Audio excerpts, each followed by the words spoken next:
it is me, Stop Drop and Roll On. And I got tagged by Diane Corriette. And she has a channel here on YouTube. And I'll leave all of our information below. But she has a Talk to Me Tuesday. I'm kind of new to her channel, but we kind of fast, kind of like, I just like the way that she does things, okay?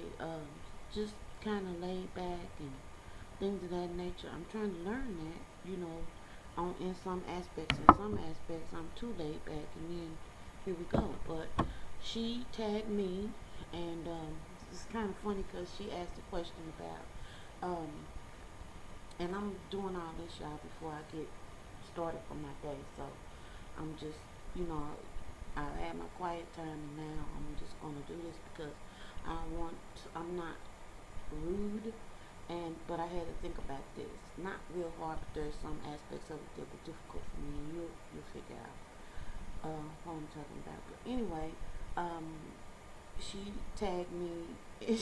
She called me by this name that I said that I had pretty much adopted, um, because of how I feel after I do my workout, which is Invincible Inga.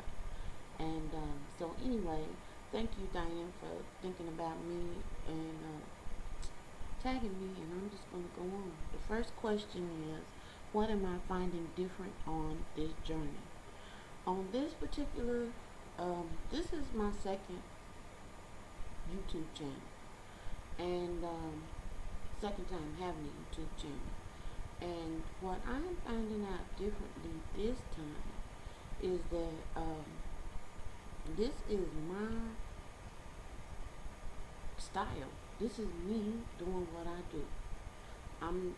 The last time I kind of like all over the place to me. It seemed like, and I'm finding out that it's real easy to, just like they say all the time, all any diet will work. I just believe that to be true. I mean, if you decide you're gonna, whatever it is that you decide you're going to do, any of it'll work. It doesn't really matter what it is now. As far as sustained working and continuing to do what it do, I'm not really sure about that part. But I will say that the key is inconsistency.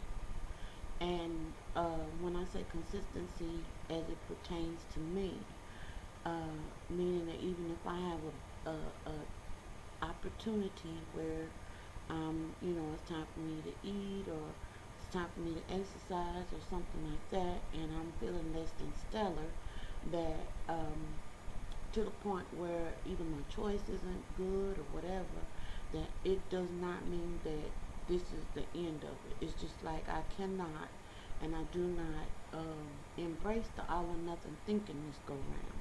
And I have been guilty of doing that on a whole lot of levels, but much different this time from that aspect. What diet am I following?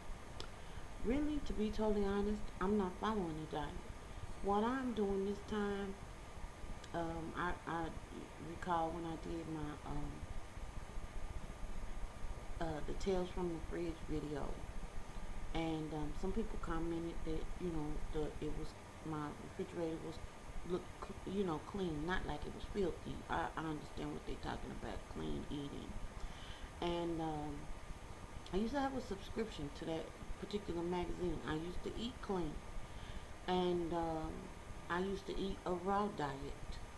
I have been a vegetarian, and I was a vegetarian for several years. I know all about tofu hot dogs. I know all about Morningstar stuff. I know about QUORN corn products. I know all the tricks and tools of the trade. And this is what I mean by the first question, that if you do anything, it will work. But I think that what um, what is different this time as far as the diet is concerned, and I just should say just my way of eating, not diet, is that over the years I have learned a lot of stuff about a lot of things as far as this type of about health. And for me, I have learned that telling myself that I can't have this and I can't have that and this is not this and that's not that, it does not work for me because my mental self looks at that as deprivation. It looks at it as limitations. It looks at it kind of like childlike in a way. When you tell a kid, don't do this, that's the number one thing that they ruminate all day long till they get it done. And so my thing is, if I take the borders off, and no, I'm not gonna be out here sitting down, you know, with a whole squid laying up on a plate and going ham on it, ham and squid. Oh, never mind. Um, it sounds so nasty. But anyway, just doing things. I'm not doing things like that. So if I say anything about what I'm doing this time, it is doing things that make sense that I know make sense. There is no way that I'm going to sit here and eat fried everything every day, all day long, and lose weight. It's just not going to happen. And there's no way that I'm going to eat and not exercise and not lose weight. And I know these things about my body because of the way that it is. So right now I'm dealing with moderation and I'm dealing with common sense. And those two things might in some instances be the same thing, but right now that's I'm looking at them as two totally different things that I'm employing. So I pretty much can eat anything, but I'm not eating anything. I mean, I'm eating what I want to eat, but I'm not eating a lot of any of it because you know why? I'm fueling my body, and that is the way that I'm looking at food at this point. Um, are you having any reactions to the plan you're on? Initially, let me tell you this: mental, mental. Just the idea that you think about something, and like if I wanted something sweet, and I knew doggone well I really didn't need it. Wasn't like a need; it was a want. And I would, be sitting. I got a few headaches from that, but other than that, mm-mm.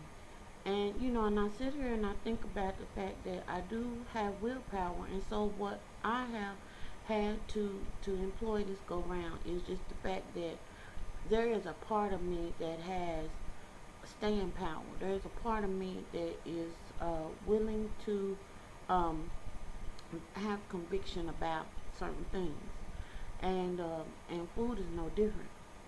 And so, if I can sit here, my husband drinks soda. I do not drink soda, and I have not drank soda in 30 years. I think it is a mindset at this point, and so this is I'm bleeding over into the next question. What am I doing differently this time? I'm watching myself really, really tap into my mind about this situation and be more intuitive about, and I don't mean to sound, like I'm off in some third stratosphere talking, but this whole thing is mental. Um, you have to sit here, I should say that I do talk to myself in and over about food and exercise. Okay, is it benefiting me not to do what I need to do as far as activity is concerned? Is it beneficial for me to eat this when I really don't want it? I'm just eating it because I'm feeling some kind of way. So the truth of the matter is, why don't you address how you're feeling as opposed to feeling like you need to eat something because the food never addresses whatever the emotional issue is. So if I get to the bottom of the emotional issue, whatever it is that's causing that spark at that time, then what I am realizing is that if I recognize it one time, I can recognize it the next time, and then the next time it's not a struggle because each time you have a victory, you decide you're not going to do something, or you make a decision to do something that's beneficial. It gets easier the next time. It gets easier, and so those are the things that I'm doing. That is the one thing, the one key thing that I'm doing this time is I am just being mindful of of what I'm doing and why I'm doing it or why I'm not doing it. The next question I have to say that I'm going to plead the fifth on, um, and it's just because it's my own personal rule that I have for YouTube. And I'll put the questions. Well, no, I won't put the questions. I'm gonna direct y'all to Diane's channel, and then if you want to do the tag, then you can do the tag, and the questions will be there. Next question: what life-changing event do you most recall in your life? The most life-changing event that I recall in my life, there's been several, but the one that changed the trajectory of my life and the way that I think about people, the way that I think about circumstances, and the way that I think about life in general was when my dad died. Um, and that made it actually made my world smaller for a little bit, and then it enlarged my world, if that makes sense. And and this bleeds over into the next question: how has that life-changing event affected your life? I learned a whole lot of stuff when my dad died.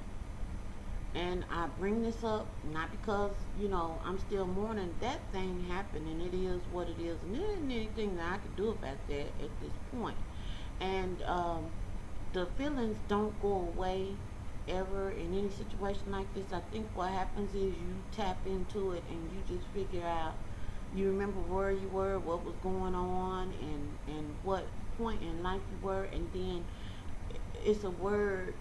I don't know what the word might have been before this particular phrase came on the scene, but I look at it to see what is my um, takeaway. And I learned, number one, about chronological thinking. That we always assume that because people are old, that they're going to die, and because you're young, you can live forever. That particular instance changed my thought on that, and I have never looked back on that. So it because my father was 47 when he died. He got a diagnosis in November, and by March we were sitting at a funeral. And I mean, we're talking about a person that was healthy, needed to lose, according to the doctor, 10 pounds, and that was it on that physical that he got in November. Actually, the physical, he had a overall complete health physical in October and was given an excellent bill of health. Um, uh, yeah, except for you need to lose about 5 or 10 pounds. That was it. And then, like I said, 30 days, things change. I learned about resilience. And I also learned the importance of family at that point. When I say resilience, um, we, my brother and I were in school. We were not allowed to quit college at that point. We were both in college. And what my sister was, she was living in another state at that point. And dad made, he just put his foot down right at the beginning because my brother and I were talking, and we had decided that we were going to put school on hold. We were going to get a job, and we were going to help because initially this type of cancer, he had pancreatic cancer. That's the diagnosis that he was given. And we, just really we didn't know. We were technically kids, but they knew, and they kept a lot of things from us. They sheltered and shielded us, and I appreciate my parents for that. And also, I learned about stuff.